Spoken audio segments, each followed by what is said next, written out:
انا مش هسيب حقي. انا مش هسيب حقي. انا لو سبت حقي يبقى اموت احسن. السلام عليكم، ازيكم؟ في حلقة النهاردة انا هعرض لحضراتكم فيديوهات بالصوت والصورة داخل الحلقة. اول فيديو معانا فهو للفنان حلمي عبد الباقي، واللي طلع بيرد على الفنان مصطفى كامل بعد ما الفنان مصطفى كامل طلع واساء ليه بشكل كبير جدا، وحرفيا هانه بطريقة حرفيا صعبة جدا. هنشوف رد الفنان حلمي عبد الباقي عليه، وكمان هنعرف ايه الاجراءات القانونية اللي اتخذها ضد الفنان مصطفى كامل، وكمان برضو هنشوف رد الفنان مصطفى كامل عليه. علشان كده كملوا معانا الفيديو للنهاية، وياريت لو تحط لايك للفيديو. ودلوقتي تعالوا بينا نشوف رد الفنان حلمي عبد الباقي، ونرجع نشوف رد الفنان مصطفى كامل. وانا سعيد بده على فكرة، انا سعيد بده ومبسوط بده. اتفاجئ بتسجيل صوتي بتهان فيه وبأسب فيه بكلمات بكلام صعب قوي انه يتقال على حلمي عبد الباقي.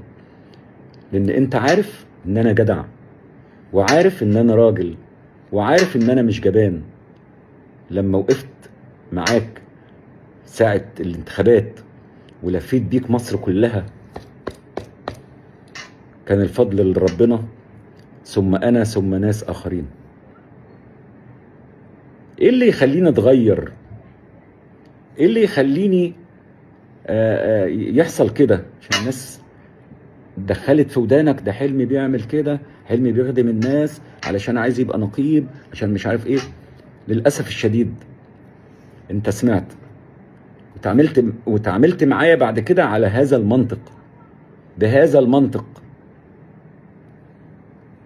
للأسف انا راجل محترم، ليا أسرة محترمة، ليا زوجة محترمة وأولاد محترمين، 2 إعلاميين، 2 إعلام، واحدة مهندسة ديكور، واحدة دكتورة. لما يسمعوا الكلام ده على أبوهم المحترم اللي رباهم أحسن تربية، هقول إيه؟ بس عايز أقول لكل الناس، أنا مش هسيب حقي. أنا مش هسيب حقي. أنا لو سبت حقي يبقى أموت أحسن.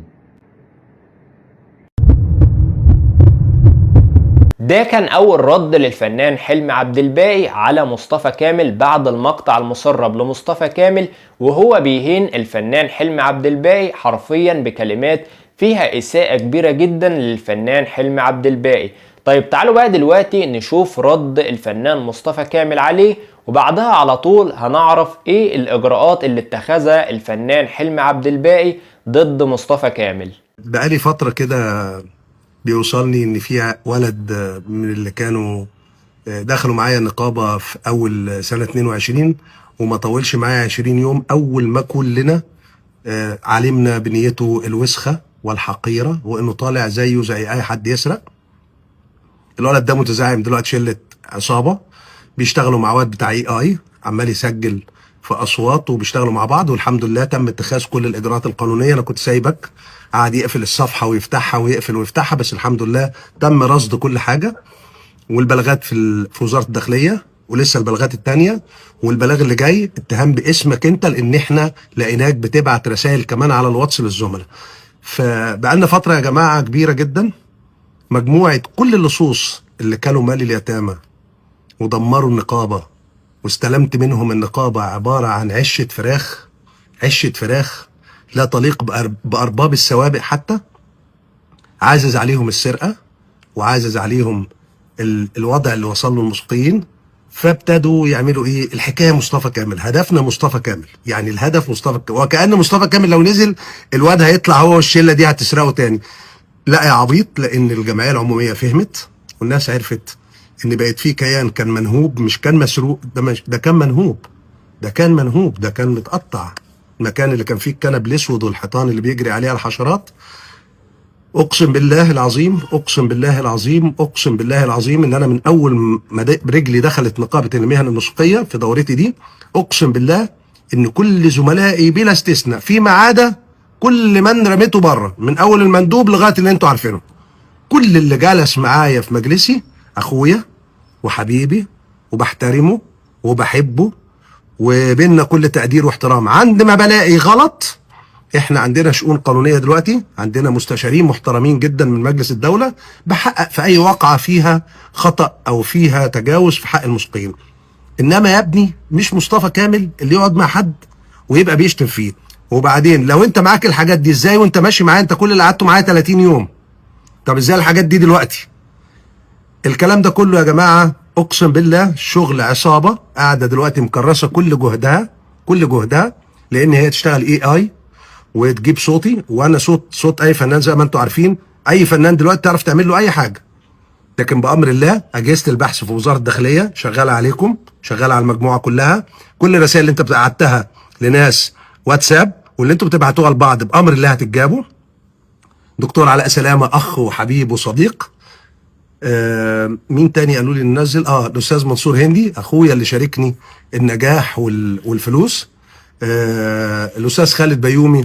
هنا لو لاحظتوا هتلاقوا ان مصطفى كامل عاوز يوصل فكرة لجميع الناس ان جميع التسريبات اللي خرجت منه اللي هو كان بيسيء فيها لناس كتير ما الا ان هي AI ذكاء اصطناعي.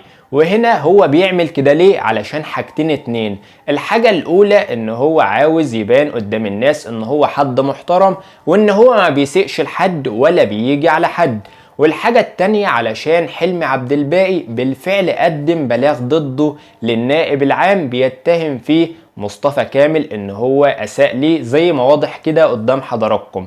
علشان كده مصطفى كامل عاوز ان هو يلحق نفسه وان هو يعمل اي حاجة قبل ما بالفعل يتعرض على النائب العام. ده الحاجة اللي مصطفى كامل عاوز يوصلها من خلال الفيديو ده.